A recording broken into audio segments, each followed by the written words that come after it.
കേരളത്തിൽ തുടരാൻ അനുവദിക്കണമെന്ന അബിൻ വർക്കിയുടെ ആവശ്യം തള്ളി കെ.പി.സി.സി പ്രസിഡന്റ് സണ്ണി ജോസഫ്. കേരളത്തിൽ ഇരുന്ന് രാജ്യം മുഴുവൻ പ്രവർത്തിക്കാം.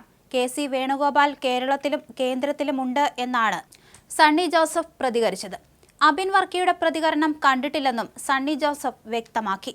ദേശീയ സെക്രട്ടറിയായി നിയമിച്ചതിൽ അതൃപ്തി വ്യക്തമാക്കി അബിൻ വർക്കി മാധ്യമങ്ങളെ കണ്ടതിന് പിന്നാലെയാണ് കെ.പി.സി.സി അധ്യക്ഷന്റെ പ്രതികരണം. തന്നെ കേരളത്തിൽ തുടരാൻ അനുവദിക്കണമെന്നായിരുന്നു അബിൻ വർക്കിയുടെ ആവശ്യം. കാലങ്ങളായി യൂത്ത് കോൺഗ്രസിൽ പ്രവർത്തിച്ചു വരുന്നു.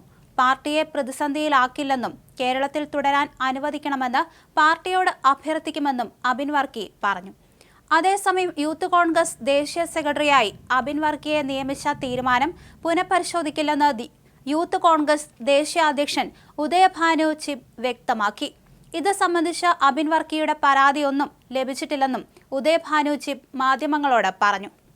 യൂത്ത് കോൺഗ്രസ് അധ്യക്ഷ നിയമനത്തിൽ അതൃപ്തി രേഖപ്പെടുത്തിയ അബിൻ വർക്കി ദേശീയ തലത്തിൽ പ്രവർത്തിക്കാൻ താൽപ്പര്യമില്ലെന്ന് സൂചന നൽകിയിരുന്നു.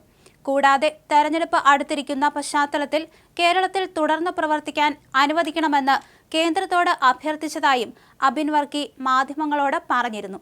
ഇതിന് പിന്നാലെയാണ് ദേശീയ സെക്രട്ടറിയായി അബിൻ വർക്കിയെ നിയമിച്ച തീരുമാനം പുനഃപരിശോധിക്കില്ലെന്ന് ഉദയഭാനു ചിബ് പറഞ്ഞത്. ഇത് സംഘടനയുമായി ബന്ധപ്പെട്ട ആഭ്യന്തര കാര്യമാണ്. നിയമനവുമായി ബന്ധപ്പെട്ട് വലിയ പ്രശ്നമുള്ളതായി തോന്നുന്നില്ല. പാർട്ടിക്ക് വേണ്ടി ആത്മാർത്ഥമായി പണിയെടുക്കുന്ന പ്രവർത്തകനാണ് അബിൻ വർക്കി. പാർട്ടി അബിൻ വർക്കിയെ ഏൽപ്പിച്ച ചുമതല അബിൻ വർക്കി ഉത്തരവാദിത്വത്തോടെ നിറവേറ്റണം. ദേശീയ സെക്രട്ടറി നിയമനവുമായി ബന്ധപ്പെട്ട് അബിൻ വർക്കിയുടെ പരാതിയൊന്നും ലഭിച്ചിട്ടില്ല. എന്നാൽ അബിൻ വർക്കി പറയുന്നത് കേൾക്കാൻ ഞാൻ തയ്യാറാണ്, ഉദയഭാനു പറഞ്ഞു. യൂത്ത് കോൺഗ്രസ് അധ്യക്ഷ തെരഞ്ഞെടുപ്പിൽ 1 ലക്ഷത്തിൽ പരം വോട്ട് ലഭിച്ചിട്ടുണ്ടെന്നും രാഹുൽ മാങ്കൂട്ടത്തിൽ കഴിഞ്ഞാൽ ഏറ്റവും കൂടുതൽ വോട്ട് ലഭിച്ചത് തനിക്കാണെന്നുമാണ് അബിൻ വർക്കിയുടെ വാദം. അതുകൊണ്ട് അധ്യക്ഷ സ്ഥാനത്തേക്ക് ഏറ്റവും അനുയോജ്യൻ താനാണെന്നും അബിൻ വർക്കി പാർട്ടിക്കുള്ളിൽ പറഞ്ഞതായിട്ടാണ് റിപ്പോർട്ടുകൾ വ്യക്തമാക്കുന്നത്. എന്നാൽ ഈ വാദവും ഉദയഭാനു തള്ളി. വോട്ട് കിട്ടിയതും ഇത്തരത്തിലുള്ള നിയമനവും തമ്മിൽ യാതൊരുവിധ ബന്ധവുമില്ലെന്ന് ഉദയഭാനു പ്രതികരിച്ചു. ദേശീയ തലത്തിൽ പ്രവർത്തിക്കാൻ താൽപ്പര്യമില്ലെന്ന് സൂചന നൽകിയ അബിൻ വർക്കി തീരുമാനം പുനഃപരിശോധിക്കാൻ നേതൃത്വത്തോട് അഭ്യർത്ഥിച്ചതായി മാധ്യമങ്ങളോട് വ്യക്തമാക്കിയിരുന്നു. സാമുദായിക പരിഗണനയാണോ അധ്യക്ഷ നിയമനത്തിൽ നിർണായകമായത് എന്ന ചോദ്യത്തിന് നേതൃത്വമാണ് ഇക്കാര്യത്തിൽ മറുപടി പറയേണ്ടത് എന്നും അബിൻ വർക്കി പറഞ്ഞു. പല ഘടകങ്ങൾ കണക്കിലെടുത്ത് പാർട്ടി നേതൃത്വമെടുത്ത തീരുമാനം താൻ അംഗീകരിക്കുന്നു. എങ്കിലും തെരഞ്ഞെടുപ്പ് അടുത്തിരിക്കുന്ന പശ്ചാത്തലത്തിൽ കേരളത്തിൽ തുടരാൻ അവസരം നൽകണമെന്ന് നേതൃത്വത്തോട് അഭ്യർത്ഥിച്ചതായും അബിൻ വർക്കി പറഞ്ഞു. ഒരു തരത്തിലും ഒരു വെല്ലുവിളിയായി ഇതിനെ കാണരുത്. അടിയുറപ്പിച്ച പാർട്ടി പ്രവർത്തകനായി തുടരാനാണ് ഞാൻ ആഗ്രഹിക്കുന്നത്. പാർട്ടിക്ക് വിധേയനായി പ്രവർത്തിക്കാനാണ് ഇഷ്ടം. കോൺഗ്രസ് എന്ന വികാരം മാത്രമാണ് തന്റെ നെഞ്ചിലുള്ളത്.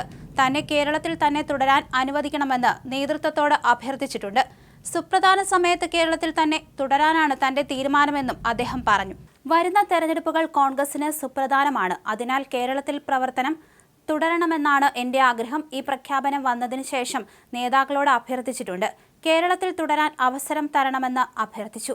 അബിൻ വർക്കി തുടർന്നു. പാർട്ടി തീരുമാനം തെറ്റായി പോയി എന്ന് പറയില്ല. പല ഘടകങ്ങൾ വിലയിരുത്തിക്കൊണ്ടാണ് തീരുമാനം എടുത്തത്. തീരുമാനം തെറ്റായി എന്ന് പറയില്ല. എന്റെ താല്പര്യം പാർട്ടിയോട് പറഞ്ഞു, അത്രയേ ഉള്ളൂ, അബിൻ വർക്കി പറഞ്ഞു.